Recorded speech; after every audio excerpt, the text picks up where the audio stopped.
Si tenéis un proyecto y queréis aprender cómo poner todas las tareas de ese proyecto de una forma gráfica, clara y concisa, que os permita saber dónde estáis en cada momento, quedaros porque os voy a explicar cómo funciona un diagrama de Gantt. Cuando empezamos la fase de implementación, en nuestro caso, lo primero que tuvimos que hacer fue una obra en el local que ya teníamos pensado, donde queríamos poner el obrador y el punto de venta. Lo primero para hacer esa obra es contactar con un profesional cualificado, que viene a ser un ingeniero normalmente, que se encargue de certificar la obra. Es decir, va a elaborar un proyecto por el cual va a definir cómo hay que adaptar ese espacio para poder desarrollar la actividad que se pretende.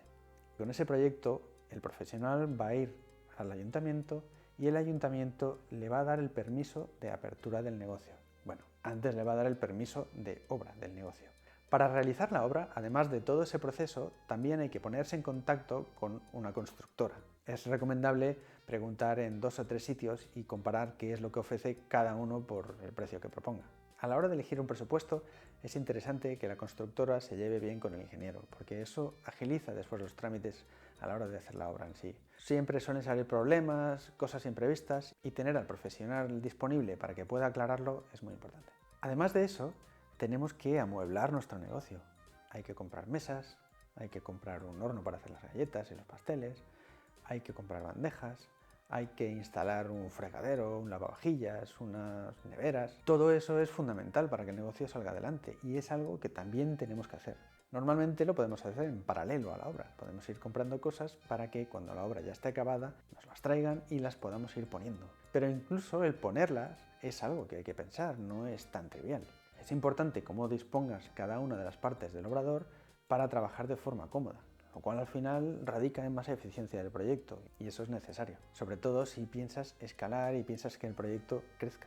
Cuando al final solo trabaja uno, pues bueno, puede que tarde un poco más de tiempo en hacer una cosa u otra, pero si al final va a haber más gente, es importante que haya una forma de trabajar eficiente. Esta es la teoría. Pero la realidad es que cuando te pones a hacer el negocio es muy difícil tener claro cómo tienes que organizar el obrador. Nosotros no habíamos abierto nunca un proyecto de pastelería, por lo tanto no había una experiencia previa en el funcionamiento de un obrador. Así que lo único que te queda es, bueno, pues pensar más o menos cómo puede funcionar la cosa y empezar. Y una vez hayas empezado, pues ya irás cambiando. No voy a entrar al detalle de ninguna de estas actividades, pero la cuestión es que ya uno va viendo que son varias cosas que además suceden en paralelo y que unas dependen de las otras, porque está claro que no podemos empezar a amueblar hasta que no hayamos puesto el suelo y seguramente también habrá que haber pintado antes. Cuando tenemos un proyecto de relativa complejidad, como podría ser este, que lógicamente es un proyecto pequeño y no muy complejo, pero bueno, que ya tiene su historia, un diagrama de Gantt puede funcionar realmente bien. Bueno, ¿y qué es un diagrama de Gantt? Pues básicamente un diagrama de Gantt es una forma de representación gráfica de las actividades del proyecto de forma cronológica y estableciendo interrelaciones entre ellas. Esto es muy útil porque nos permite saber exactamente en qué punto del proyecto estamos en cada caso. Vamos a tener 2 líneas, una línea horizontal, tal que así, y una línea vertical, tal que así. Y me vais a perdonar porque no están muy rectas, lo sé. Esta línea horizontal va a representar el tiempo. ¿Vale? Y aquí vamos a tener el momento actual y aquí, pues bueno, vamos a ir pudiendo hacer intervalos que podrían ser meses. Esto podría ser el mes 1, el mes 2, el mes 3, el mes 4. Depende, también podrían ser semanas en función de la granularidad que queráis poner. Y aquí vamos a representar cada una de las actividades del proyecto como una barra. Esa barra va a ser más larga cuanto más estimemos que vaya a durar esa actividad. Vamos a llamar actividad A esta y vamos a decir que va a durar un mes. Y la vamos a representar así. ¿Vale? Esta barra significa, si hoy estamos aquí, que nos queda un mes hasta que finalice esa actividad. Podemos tener una actividad B que estimemos que sea de 2 meses y la representamos así. Aquí podemos poner el nombre si queréis, para que quede más claro. Si tuviésemos un diagrama de Gantt como este, lo que estaríamos viendo es que tenemos en el proyecto dos actividades, la actividad A y la actividad B, y que ambas actividades ocurren en paralelo, ¿vale? Porque esta línea de tiempo es única. Es decir, ambas actividades empiezan en el mismo momento, si esto estuviese más o menos recto, se desarrollan en paralelo una con la otra durante el primer mes, al final del primer mes acaba la actividad A, pero continúa la actividad B hasta el segundo mes, que es cuando estimamos que acabe. ¿Qué pasa? Hay actividades que dependen unas de las otras. Por ejemplo, en el caso del labrador, podríamos decir que la actividad A es buscar un ingeniero y la actividad B es buscar un contratista.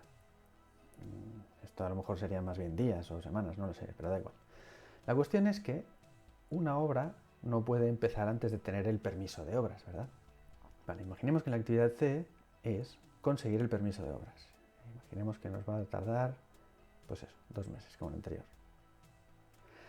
Si la actividad D fuese empezar la obra, esa actividad D no la podríamos empezar aquí, la tendríamos que empezar al final de esta, ¿vale? La obra empezaría al final de esta y pongamos que durase otros 2 meses. ¿Veis? Aquí se establece una relación entre estas dos, de tal manera que la actividad D no puede empezar antes de que acabe la actividad C. Aquí es donde realmente radica la potencia del diagrama de Gantt, porque nosotros podemos tener actividades que luego rueden en paralelo, otras actividades que empiezan antes de que acabe una y acaban una vez después de que haya acabado la otra, otras que dependen del inicio de una de ellas, en este caso, pues esta, por ejemplo, podría tener una relación de dependencia con esta anterior. Y al final, si nosotros tenemos un diagrama, bueno, este es un diagrama un poco raro, pero si tuviésemos un diagrama como este, lo que estaríamos viendo, nos haría falta continuar esta línea, tendríamos el mes 5, aquí tendríamos el mes 6, vamos a imaginar que esto llega hasta el mes 6, ¿vale? Ponemos otra actividad aquí, que depende también de aquí. Lo que estamos viendo es que la fecha estimada de finalización, y esto se suele representar aquí con un rombo, es un hito o un milestone, lo dicen a veces en inglés. Esta es la finalización, ¿no?, del proyecto final. Y el inicio del proyecto pues estaría aquí, si queréis. ¿Vale? Inicio. Lo que nos está diciendo esto, si vamos de un hito hasta el otro, es que el total del proyecto son 6 meses. Y nos está diciendo en qué momento del proyecto se elabora cada una, o se lleva a cabo cada una de las actividades. Claro, esto es muy interesante porque nos permitiría trazar lo que se llama el camino crítico. Hay formas de trazar el camino crítico, hay ecuaciones y fórmulas que te permiten definirlo como es, y de hecho hay programas software que sirven para esto específicamente, muy potentes, que te trazan el camino crítico en general. Pero vamos a, por ejemplo, representar el camino crítico aquí pintando en rojo las actividades que decimos que son del camino crítico, y aquí, espérate, porque si yo lo pinto con esto va a ser más fácil. Bueno, vamos a decir que estas son las actividades del camino crítico. Vale, estas son las actividades del camino crítico. ¿Por qué nos interesan las actividades del camino crítico? Pues porque nos dan mucha información acerca del proyecto. Cualquier retraso en una actividad del camino crítico va a significar que vamos a desplazar esta milestone o este hito. Si nos retrasamos en esta y al final dura hasta aquí, entonces el final del proyecto lo vamos a tener aquí. Y aquí vamos a tener un delta temporal, que quiere decir que vamos tarde. Fijaos, si nos retrasamos aquí y esta actividad acaba aquí, en el fondo no pasa nada, porque no está en el camino crítico. Acabaríamos esta actividad en lugar de en un mes, pues en un mes y medio, lo que fuese.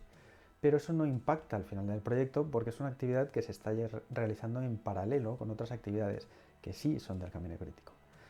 Entonces, todo este tipo de información es muy útil en términos de saber exactamente dónde estás, porque tú puedes estar al principio del proyecto, pero puedes mirar aquí y decir, vale, hoy estoy aquí, ¿no? ¿Cómo vamos? Mira, tendríamos que haber acabado ya esta actividad. Esta debería estar a medias y deberíamos estar a punto de empezar esta. En función de eso, pues bueno, sabes si vas más o menos bien o si te estás retrasando en algo. Claro, esto es muy importante. Para que esto tenga sentido, pues es, por un lado, estimar bien cuáles son las duraciones de cada una de las actividades. Por supuesto, establecer las interrelaciones entre ellas que convienen, o que son, porque si nos equivocamos aquí, claro, el diagrama estará equivocado. Y luego, pues, hacer un análisis de cuál es el camino crítico para saber cuáles son las actividades en las que no podemos fallar. Pero de todas formas, por muy bien que hayamos estimado las actividades, siempre van a salir imprevistos. Y esos imprevistos pues pueden ser algo relativamente menor o cosas un poco más gordas. Un ejemplo de cosa más gorda nos pasó a nosotros. En el momento en que nos pusimos a buscar proveedor para comprar el horno, mesas y demás mobiliario necesario para el obrador, estuvimos unos días buscando y finalmente encontramos uno que, oye, tenía cierto renombre y nos parecía que todo encajaba bastante bien. Así que bueno, realizamos un pedido y esperamos a que nos lo trajesen. No sé si el plazo de entrega era de 1 o 2 semanas o algo así, pero a la 1 o 2 semanas la cosa es que no llegó nada. Nos tuvimos que poner en contacto con el proveedor y nos dijeron que indagarían a ver qué es lo que había pasado. Semanas después se ve que indagaron mal porque no supieron decirnos qué es lo que había pasado con nuestro pedido. Siguieron pasando los días, seguíamos llamando, escribiendo por correo, por WhatsApp, por todo lo que se nos ocurría y nadie sabía decirnos qué es lo que pasaba con el pedido. Así que finalmente decidimos solicitar el reembolso. Dado que no llegaba nada, pues oye, por lo menos devolvernos el dinero porque ya nos hemos retrasado bastante. Pensad que en este caso eso estaba en el camino crítico, con lo cual ese mes que nos tiramos para arriba y para abajo es un mes de retraso en la apertura del obrador. ¡Oh sorpresa! Cuando solicitamos el reembolso, lo que pasaba es que al día o a los 2 días llegó un camión al obrador. Sí, era nuestro pedido. Bueno, parcialmente, porque había algunas de las cosas que habíamos pedido, aunque otras no habían venido. Y no solo eso, sino que resulta que uno de los paquetes que habíamos solicitado venía con el embalaje roto. Si os viene alguna vez un embalaje roto, no lo aceptéis. Vale, ya sé que a veces uno tiene la tentación porque eso supone un retraso y tal. Y hombre, si es una pequeña grieta, pues a lo mejor no pasa nada. En este caso, una fulluela sí venía quebrada. Eso es directamente inadmisible. Hay que echarle fotos y comunicar que no se ha aceptado la recepción por este y este motivo. Tras eso nos quedamos sorprendidos, nos pusimos de nuevo en contacto con el proveedor y les dijimos que no entendíamos qué es lo que estaba pasando aquí, porque tampoco nos habían informado de nada, pero que había llegado un camión en estas condiciones que no pudimos recepcionar.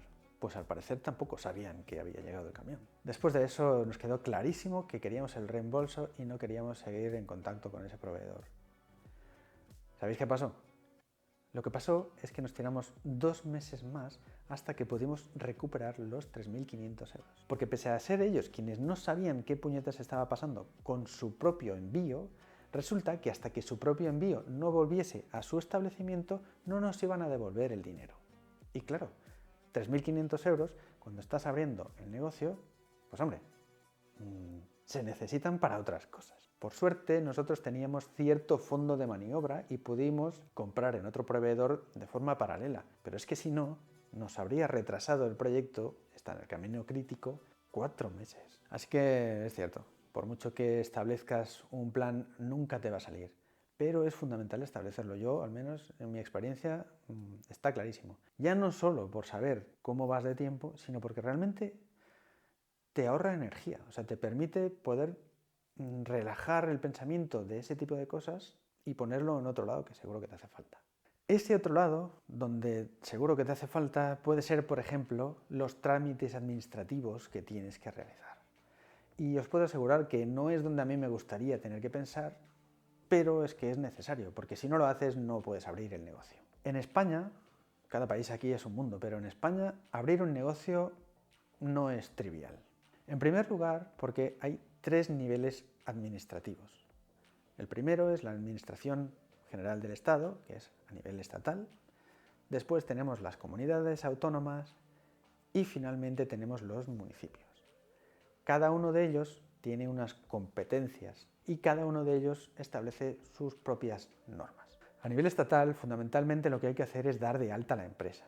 Es decir, inscribirte en el IAE, es decir, el Impuesto de Actividades Económicas. En función del tipo de organización que tengas, la inscripción lleva unos trámites u otros. No es lo mismo si eres una SL, una sociedad limitada, que si eres un autónomo. En el caso de Pistacho, nos inscribimos como autónomo y básicamente lo que había que hacer es un 037, que es un modelo por el cual pues, tú pones tus datos y dices qué tipo de actividad vas a llevar a cabo. Una vez presentas eso, tú ya constas como dado de alta ante la Administración General del Estado y por tanto puedes empezar con tu proyecto empresarial. Por supuesto, esto también habilita al Estado a empezar con la carga impositiva. Siendo autónomo, tienes una cuota mínima que tú puedes definir si es la que quieres pagar, estoy hablando de las cotizaciones a la Seguridad Social, o puedes incrementarla si es lo que quieres. Aquí me gustaría decir que yo soy muy partidario de los impuestos y de contribuir al Estado porque creo que es necesario para que la sociedad funcione bien. Pero es cierto que esta carga impositiva, cuando no has generado ni un solo duro en tu negocio, bueno, quizá habría que replanteársela. Por otro lado están las comunidades autónomas, a las cuales el Estado ha delegado algunas responsabilidades. En el caso de Pistacho, algunas de estas pueden ser, por ejemplo, el registro sanitario o la gestión de envasados. En el caso de una empresa que se dedica a vender productos alimenticios, el registro sanitario básicamente es una inscripción que tú haces ante la Administración explicando que te dedicas a eso. Esto lo que permite es que la Administración después, aparte de cobrarte una tasa, pueda venir a hacerte una inspección para ver si los procedimientos que tienes establecidos en tu obrador son los adecuados para el tipo de producto que vendes. Esto solo es necesario en el caso de volúmenes altos o si quieres vender a grandes superficies, que te lo van a pedir sí o sí. Por otro lado, también es cierto que cuando vendes se genera un volumen determinado de envases.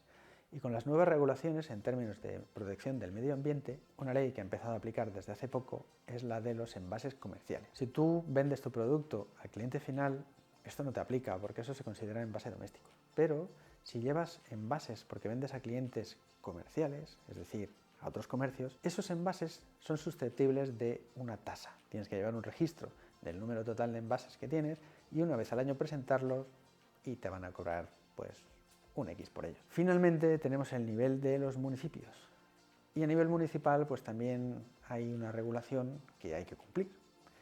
Cada municipio es de su padre y de su madre y tiene unas cuotas o unas tasas. En unos sitios se aplica una cosa y en otros sitios pues se aplica otra.